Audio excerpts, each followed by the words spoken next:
no livro dos Salmos, capítulo 1.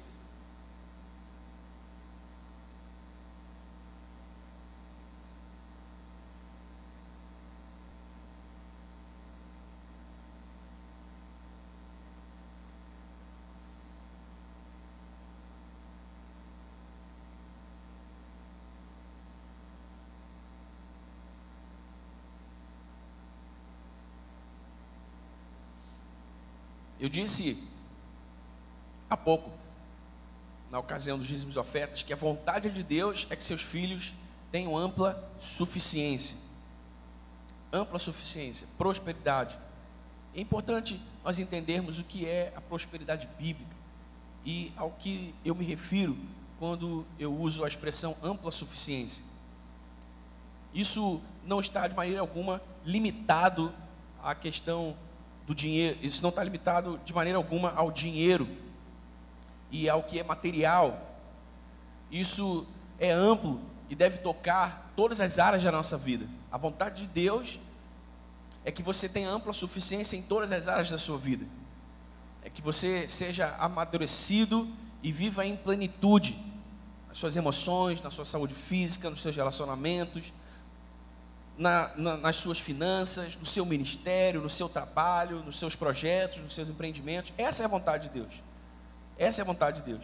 E isso nos é revelado em toda a Sagrada Escritura, de Gênesis a Apocalipse. Deus está sempre revelando a sua intenção de fazer que os seus filhos prosperem, de fazer que os seus filhos avancem, conquistem, deem certo, de fazer que os seus filhos cresçam, se desenvolvam, em todos os sentidos, em todos os sentidos. Essa é a vontade de Deus.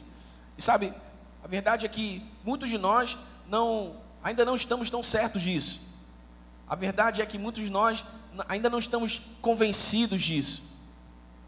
Talvez por causa da fragilidade da nossa fé, ou talvez por causa da influência de outras pessoas. Nós, em muitas circunstâncias em que entramos na vida, acabamos acreditando que as coisas ruins que nos acontecem, ou aquilo que não acontece como nós gostaríamos que acontecesse, isso é assim mesmo, é da vida e ok. Sabe, há uma dimensão em que, há uma dimensão da nossa vida em que as coisas ruins que nos acontecem, ou aquilo que nós gostaríamos que acontecesse de um jeito não acontece, há uma dimensão em que isso é normal. Nem sempre nós vamos ganhar todas, não é? E nem sempre a nossa vida vai ser um mar de rosas. Aliás, para muitos de nós a vida quase nunca é um mar de rosas. Mas isso não anula a intenção de Deus, isso não anula a vontade de Deus. É importantíssimo nós entendermos isso. As nossas experiências não são as nossas experiências que validam a doutrina. É a doutrina que deve modelar as nossas experiências. Você entende isso, irmão? Não é porque, quando eu digo que essa é a vontade de Deus, Daniel, mas isso não é verdade para mim, ou eu não estou vivendo assim, ou essa não é a minha realidade agora. Isso não quer dizer que Deus mentiu. Isso não quer dizer que a Sagrada Escritura não está certa. Isso não quer dizer que há alguma coisa errada com a nossa interpretação bíblica. Não, essa é a nossa experiência. Mas experiências são só experiências. Amanhã nós podemos ter uma experiência diferente da que temos hoje, amém? E depois de amanhã também. E depois. O que precisa estar cravado no nosso coração, como uma estaca desce do lugar mais profundo da terra, quando é martelada por um martelo pesado, é a revelação de Deus e do seu propósito, a revelação de Deus e da sua expectativa, da sua vontade para cada um de nós. E nós vemos ao longo de toda a Bíblia, desde o Antigo Testamento, o Novo Testamento, nas várias promessas de Deus, no livro dos Salmos, por exemplo, como nós vamos ler agora, no livro dos profetas, nos livros históricos, nós vemos Deus revelando e manifestando essa sua vontade de fazer que seus filhos avancem, cresçam, prosperem, se desenvolvam. Nós também costumamos dizer que a vontade de Deus é que os seus filhos vençam. Isso talvez nos ajude a entender um pouco melhor esse contexto em que essas vitórias se dão. porque o próprio termo vencer ou vitória pressupõe que devem haver lutas, que devem haver batalhas, que devem haver guerras. O que é também mais um argumento que nos ajuda a entender, mais um argumento para defender que nem sempre a vida é um mar de rosas, e que isso é assim mesmo. Mas se há lutas é porque podem haver vitórias, e a vontade de Deus é que a gente vença. Amém, irmão? Então isso é uma coisa que a gente precisa entender, sabe? Porque se está posto, se está revelado, se Deus abriu o seu coração para nós e nos contou os seus segredos, e nos contou as suas expectativas, cabe a nós agora trabalharmos com essas expectativas, e os recursos que Deus nos deu, e a palavra que Deus nos deu, e as promessas que Deus nos fez, e a fé que Deus depositou em nosso coração, para que aquilo que Ele deseja realizar na nossa vida aconteça. Porque lembre-se, você já deve ter me ouvido dizer aqui que de Gênesis a Apocalipse, Deus sempre revelou a sua vontade, que seus filhos vençam, cresçam, prosperem, avancem, mas isso sempre aconteceu num trabalho conjunto entre Deus e os homens. Isso sempre aconteceu dentro de uma aliança, isso sempre aconteceu dentro de um acordo em que cada parte envolvida nesse acordo, nessa aliança, tem a sua responsabilidade. Isso de maneira alguma condiciona a capacidade de Deus agir, de forma alguma. Essa foi uma escolha deliberada de Deus. Deus pode agir sem a nossa ajuda. Deus pode fazer milagres sem a nossa ajuda. Aliás, milagres só Deus faz, né? Deus pode fazer o que quiser, porque Ele é Deus. Essa é a sua prerrogativa divina, poder fazer o que quer, como quer, quando quer, sem a ajuda de ninguém. Deus é Deus e faz o que Ele quiser fazer, ponto final. Mas Ele escolheu agir em parceria conosco.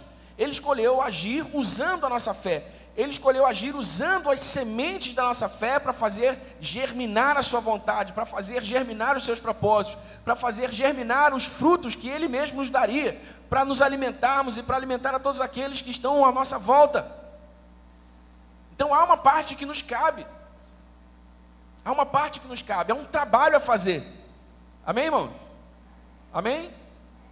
E eu digo isso porque eu sei que, embora alguns de nós talvez não estejamos pensando nisso agora, quando esse assunto vem à tona, e quando nós começamos a falar sobre isso, rapidamente a nossa mente começa a trabalhar, e nós nos lembramos de todos os nossos desejos pelos quais temos orado, de todos os projetos nos quais temos trabalhado, de todos os empreendimentos que gostaríamos de desenvolver, todos os sonhos que gostaríamos de realizar, daquelas coisas sobre as quais nós temos conversado com Deus, e nós nos lembramos, e isso mexe com o nosso coração.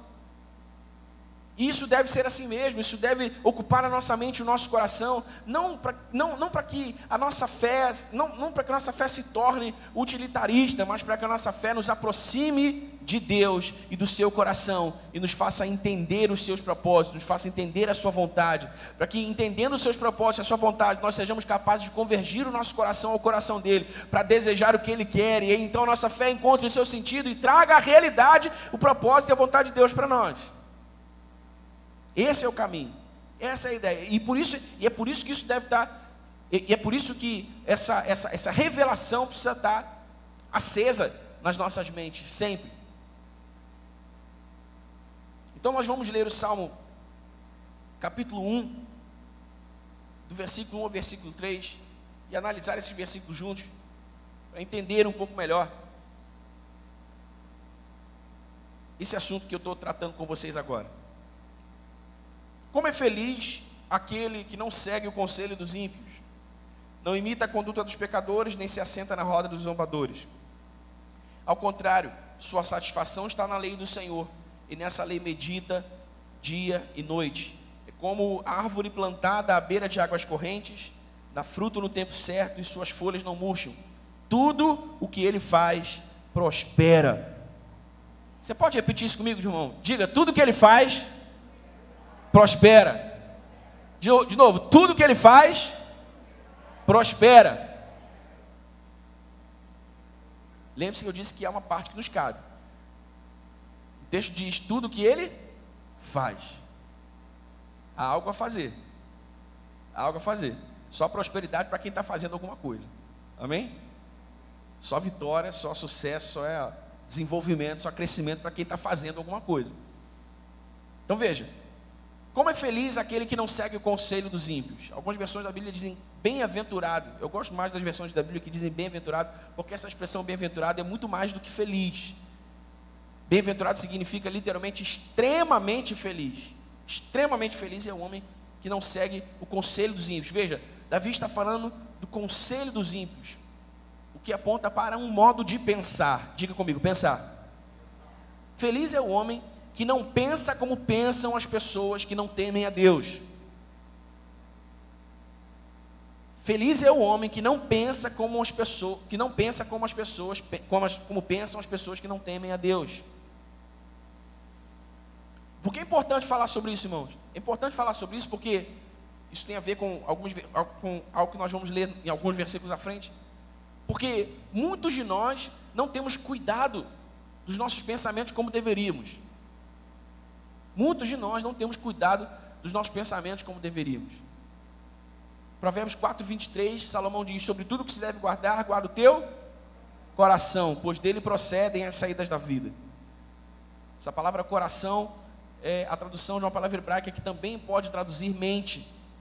Então, sobre tudo que se deve guardar, guarda a tua mente, pois dela procedem as saídas da vida. E Davi está dizendo aqui, olha, bem-aventurado, extremamente feliz é o homem que não pensa como pensam as pessoas que não temem a Deus. Muitas vezes nós estamos sendo, mesmo sem perceber, influenciados por pessoas à nossa volta que não temem a Deus, influenciados por ideologias que estão sendo propagadas, difundidas nas redes sociais, na televisão, na internet de uma maneira geral. Estamos sendo influenciados por todo tipo de pensamento que vem desse, todo pensamento que é um fruto, que é um resultado desse sistema mundano de crenças, que vai pulverizando sobre as nossas mentes as suas ideias. Nós simplesmente não nos damos conta, porque não estamos guardando o nosso coração. E quando nós menos percebemos, estamos cultivando pensamentos depressivos, estamos cultivando pensamentos de derrota, estamos cultivando pensamentos de ódio, estamos cultivando ressentimento, nosso coração está todo escangalhado por dentro. A gente começa a se sentir longe de Deus, a gente começa a se sentir longe do amor de Deus, da graça de Deus, a gente começa a perceber que alguma coisa é errada no nosso relacionamento com Deus. Alguns chegam até a abandonar a fé, alguns chegam até a abandonar o convívio da igreja, porque não guardaram seus corações, porque não guardaram suas mentes. Há um lugar de extrema felicidade. Há um lugar de extrema felicidade. Que lugar é esse? O lugar onde nós não pensamos como pensam as pessoas que não temem a Deus. Guarde a sua mente. Guarde a sua mente. Guarde a sua mente. Guarde a sua mente. Eu sempre digo que toda insatisfação no coração, ou toda percepção de que alguma coisa está errada, de que alguma coisa não está como deveria estar, deve ser investigada e combatida pela oração. Deve ser investigada e combatida pela oração. E o problema na maioria de nós é que nós não combatemos. Principalmente o primeiro combate. Nós vamos deixando aquele pensamento lá, e ele vai se desenvolvendo, criando raízes, se tornam sofismas, se tornam uma muralha na nossa mente, se tornam pensamentos consolidados, a gente acaba acreditando em mentiras como se elas fossem verdades, mentiras sobre nós mesmos, sobre as nossas circunstâncias, sobre as circunstâncias à nossa volta. Então é extremamente feliz a pessoa que não pensa como pensam as pessoas que não temem a Deus, que não seguem o conselho dos ímpios. Depois ele diz, olha, não imita a conduta dos pecadores. Davi está falando de conduta, ele está falando de um modo de agir. Feliz é o homem, extremamente feliz é o homem e a pessoa que não age como agem as pessoas que não temem a Deus. E não é à toa que o conselho aparece antes da conduta. Por quê? Porque a conduta é sempre uma expressão do conselho. Porque a nossa ação é sempre uma expressão dos nossos pensamentos. A nossa conduta é sempre uma expressão da nossa mentalidade, da nossa maneira de pensar. Nós agimos conforme pensamos. Então nós guardamos a mente para que a nossa conduta também seja uma conduta acertada. Para que o nosso modo de agir seja condizente ao nosso modo de pensar. Você está me acompanhando aqui, irmão? Amém? Depois ele diz, ele nem se assenta na roda dos zombadores. Quando ele fala dos zombadores, daqueles que zombam, daqueles que escarnecem, ele está falando de um modo de falar. Extremamente feliz é o homem que não fala como falam os homens que não temem a Deus. Você vê como uma coisa está ligada na outra? E como isso toca toda a nossa vida? Como isso desenha o panorama de toda a nossa vida? Nós pensamos, agimos e falamos de acordo com a nossa fé ou de acordo com as circunstâncias à nossa volta, de acordo com aquilo que nós vemos acontecendo no mundo, de acordo com aquilo que as pessoas dizem para nós. Há um lugar de extrema felicidade. Deus preparou um lugar de extrema felicidade para os seus filhos. E o caminho que nos leva a esse lugar de extrema felicidade, o caminho que nos leva a esse lugar de plenitude, de ampla suficiência em todas as áreas da vida, é um pensar segundo Deus, é um agir segundo Deus, é um falar segundo Deus. Como assim segundo Deus, Daniel? No versículo 2 ele diz, ao contrário, sua satisfação está na lei do Senhor, e nessa lei medita dia e noite. Nessa lei medita dia e noite. Primeira coisa a observar aqui é a expressão a lei do Senhor. Na Bíblia, em muitos lugares diferentes, aquilo que nós entendemos como a palavra de Deus aparece com vários nomes. A lei do Senhor, as ordenanças do Senhor, as profecias do Senhor. Tudo isso para nós hoje é a palavra de Deus. Tudo isso para nós hoje é a Bíblia. Ok? Então antes o seu prazer está na palavra de Deus, na palavra do Senhor. E na sua palavra medita dia e noite. Medita dia e noite. Lembra?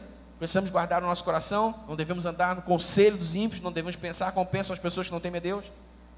Ao contrário, Davi está indicando um caminho oposto aqui, olha, o seu prazer está na palavra do Senhor, e nessa palavra medita dia e noite.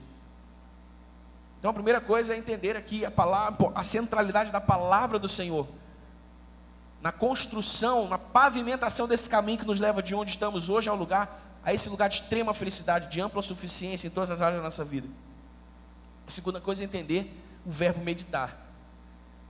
Meditar. Meditar é mais do que ler. A vida de ninguém, a vida de absolutamente ninguém muda só lendo a Bíblia. Pode parecer até uma heresia o que eu estou dizendo para você, mas não é. Porque em nenhum lugar da Bíblia você vai encontrar alguma ênfase sobre ler, e sempre sobre meditar. Obviamente você, para meditar, precisa ler. Você até pode ler sem meditar, mas não tem como meditar sem ler. Você pode ler com a sua cabeça na conta da Light, você tem que pagar amanhã. Você pode ler a Bíblia com a sua cabeça na conta de telefone, você tem que pagar amanhã. Você pode ler a sua Bíblia pensando na morte da Bezerra, você pode ler a sua Bíblia pensando em qualquer coisa. Você pode ler a sua Bíblia pensando no jogo do Flamengo, você pode estar aqui pensando no jogo do Flamengo e Corinthians, que vai acontecer daqui a pouco. Você pode estar aqui com a cabeça em outro lugar. Você pode ler a Bíblia sem meditar, e isso não terá absolutamente nenhum poder sobre a sua vida. Isso não exercerá absolutamente nenhuma transformação na sua vida. O que transforma a vida de qualquer crente é a meditação. Diga comigo, meditação. Meditação. Você precisa aprender a ponderar, a refletir. Você precisa aprender a orar a palavra para que ela se torne aplicável à sua vida. Você precisa trabalhar com o Espírito Santo para que ele te revele aonde aquela palavra se encaixa, se adequa, se enquadra na sua vida. E como você pode trabalhar essa palavra de forma prática, objetiva e concreta na vida real para experimentar o seu poder. Então não é sobre ler muito a Bíblia, é sobre meditar corretamente na Bíblia.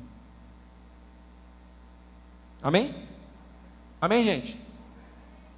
É 1000 vezes preferível que você leia 3 versículos e medite nesses 3 versículos, dia e noite, de maneira adequada, correta, honesta, verdadeira, que você lê 3, 4, 5, 10, 15, 20 capítulos da Bíblia por dia. Não, que eu tenho que ler a Bíblia num ano.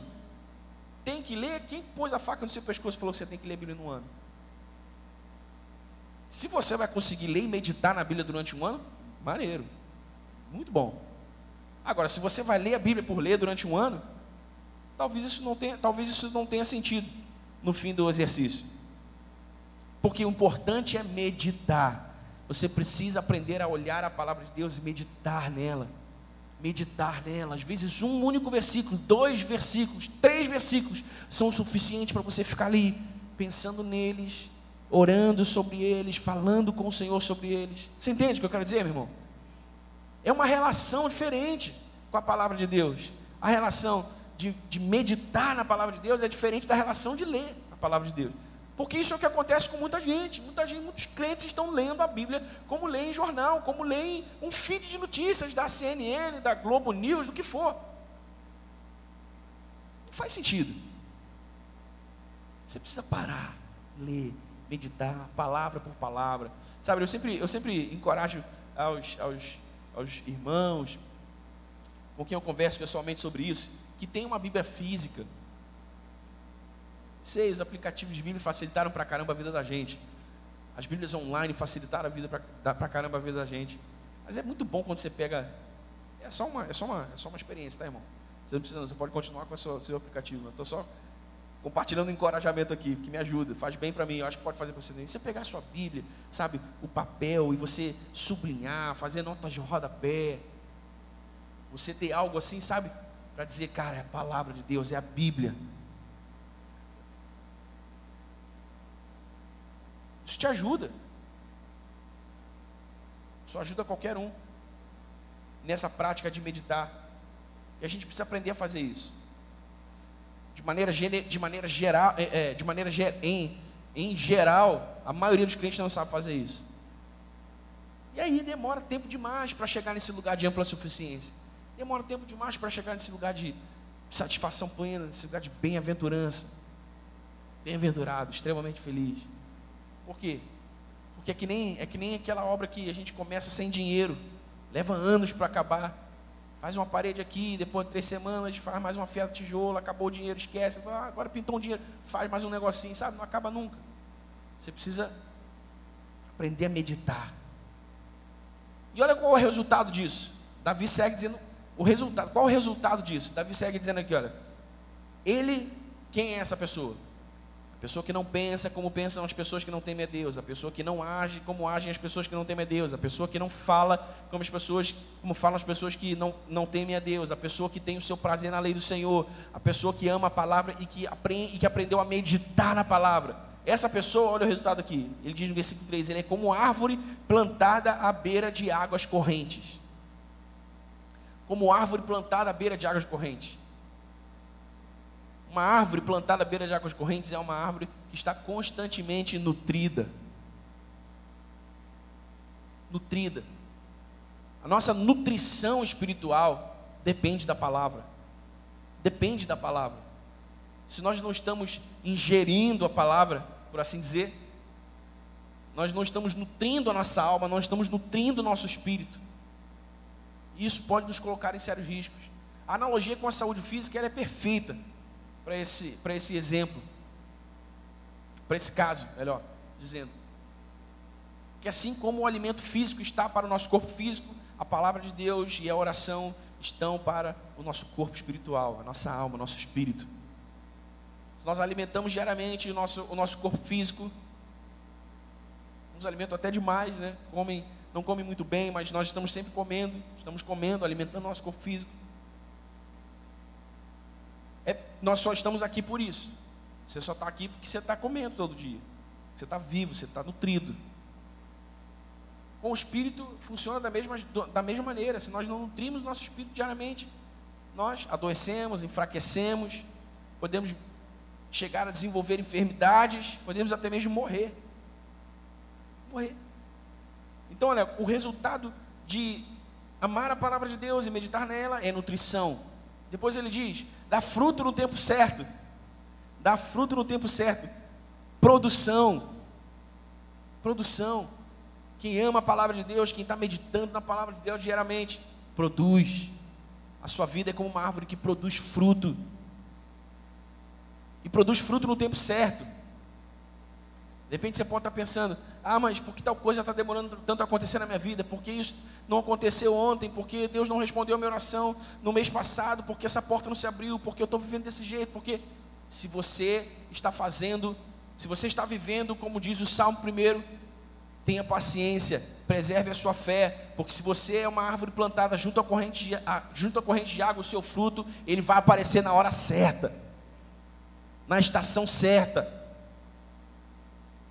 Amém? Nem antes, nem depois. O que acontece com o fruto que você tira do pé antes do tempo? Nada, ele não serve para nada. Você vai comer, ele está ruim, não está no ponto, não está maduro. O que acontece com o fruto que não é retirado do pé para o consumo na hora certa? Nada, ele apodrece, não dá para fazer nada com ele. O fruto só tem sentido se ele é tirado do pé na hora certa. O fruto só tem sentido se ele acontece na hora certa, não é? E assim é a produção dos filhos de Deus. Estamos meditando na palavra e alimentando nosso espírito, alimentando nosso coração. Estamos descendo fundo as raízes da nossa vida nas águas correntes do espírito e da palavra. Na hora certa, a nossa produção vai aparecer. Na hora certa, o nosso fruto vai vir. É só ter paciência e continuar fazendo o trabalho. As suas folhas não murcham. Vigor. Vigor. Quem ama a palavra, está meditando na palavra dia e noite, está cheio de vigor.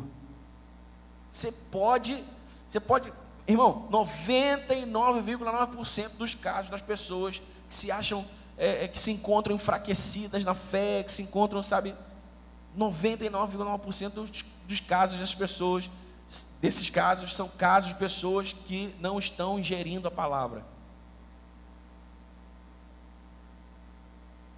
Para não arredondar para 100, 99,9%. Você vai conversar pessoalmente com essas pessoas, você vai descobrir que elas não leem a Bíblia. Não leem a Bíblia.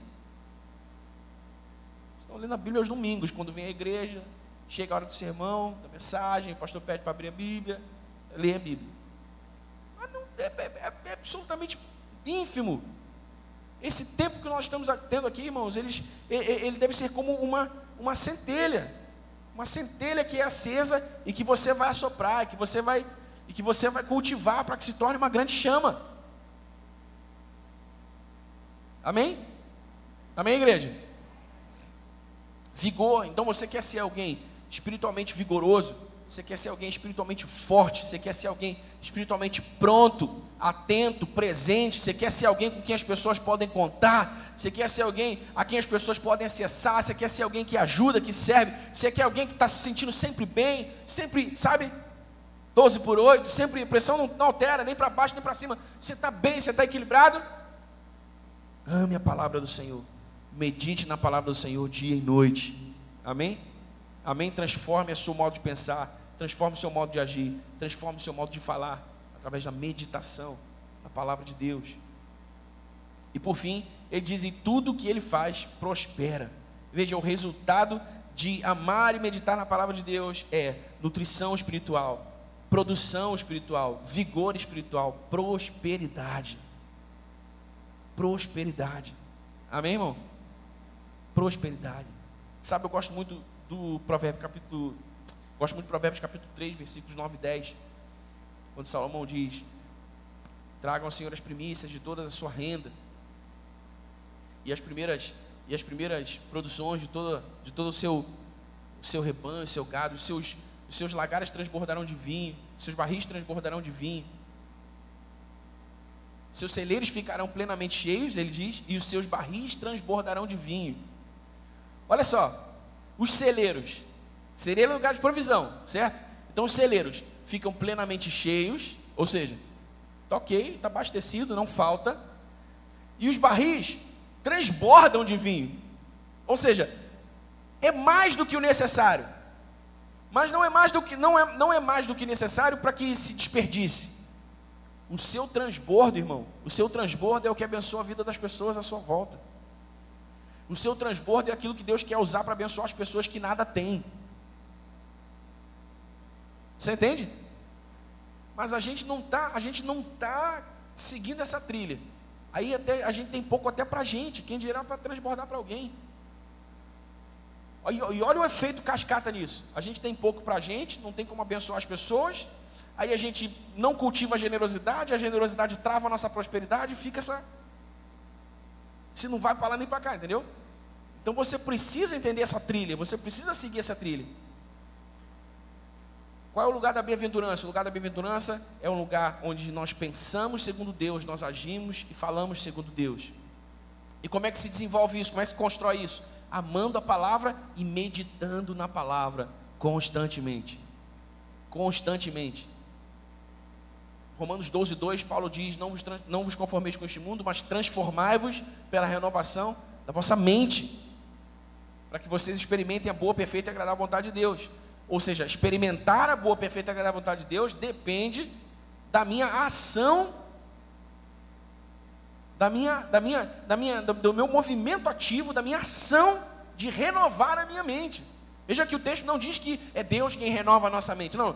Para que você não vos conformeis com este mundo, mas transformai-vos. Ou seja, provoquem essa transformação que vocês precisam. Provoquem vocês a transformação que vocês precisam, como? Renovando a sua mente. Como é que a gente renova a mente? Aliás, primeiro, o que é renovar a mente? É trocar uma antiga maneira de pensar por uma maneira de pensar nova. Como é que se faz isso? Como é que se faz isso? Dispensando as informações velhas para que haja espaço para novas informações.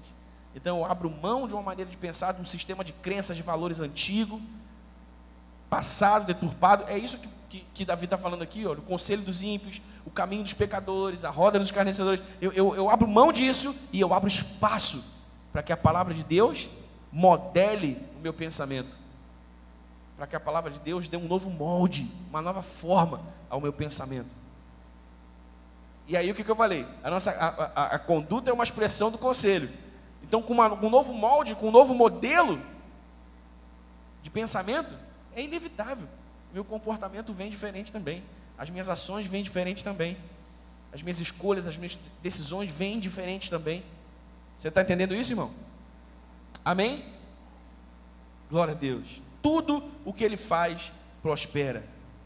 Tudo o que Ele faz, prospera.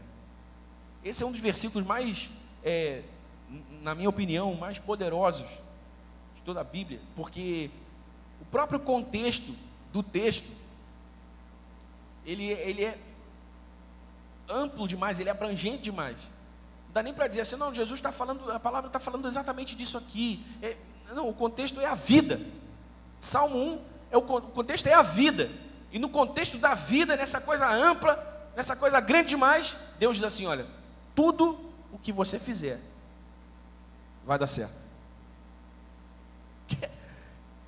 Irmão, não existe chave mais poderosa que essa. Não existe chave mais poderosa que essa. Não existem atalhos. Eu trabalho certinho, eu faço direitinho, eu renovo a minha mente, eu medito na palavra, eu ponho a palavra para dentro, eu me alimento, eu estou, sabe, estou fazendo o meu trabalho, minha parte na aliança, minha parte no acordo com Deus. E Deus vai liberando o poder da sua palavra na minha vida e vai trazendo a realidade de uma nova circunstância, um novo contexto. Amém? Amém, irmãos? Eu não sei como isso acontece. Não sei como isso acontece, mas acontece. Sabe, quando a gente faz o trabalho direitinho, como a Bíblia manda, como a Bíblia diz, quando a gente segue a cartilha, as coisas vão se encaixando, as coisas vão acontecendo, as portas vão se abrindo, os caminhos vão se ajustando, as coisas vão se encaixando, vão se enquadrando, e a gente olha para trás e, ué, que vida diferente é essa? Que circunstância diferente é essa? De onde veio isso? Isso veio do trabalho de formiguinha que você faz, de fé em fé, todo dia, de fé em fé, todo dia. Todo dia de fé em fé, todo dia de fé em fé, todo dia de fé em fé. Amém, irmãos? Amém? Glória a Jesus. Você está feliz? Está pronto para trabalhar, irmão? Tudo o que Ele faz, prospera. Só vê prosperidade quem faz alguma coisa. Faça alguma coisa. Coloque isso diante de Deus em oração.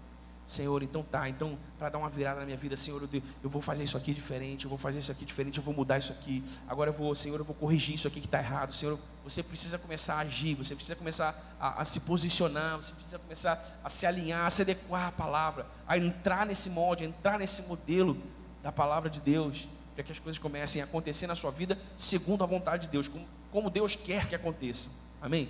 Não como você quer que aconteça. Pode ser, às vezes é até muito difícil, mas pode ser que em algum momento a sua vontade e a vontade de Deus se convirjam. Mas é melhor a gente abrir mão, é melhor a gente falar, Senhor, eu até quero isso aqui, mas olha, eu submeto isso aqui à tua vontade. Se não tiver nada a ver, esquece, faz a tua vontade na minha vida. Faz o que o Senhor quer, cumpra os teus propósitos, cumpra os teus planos em mim, Senhor. É isso aqui que o Senhor está me dando agora. Essa é a ferramenta que eu tenho para usar agora, Senhor, então eu vou usar. Senhor, eu vou trabalhar nisso agora, Senhor, então eu vou por esse caminho agora. E você vai, e você vai, e você vai. E Deus vai colocando tudo no lugar. Amém? Amém, irmão?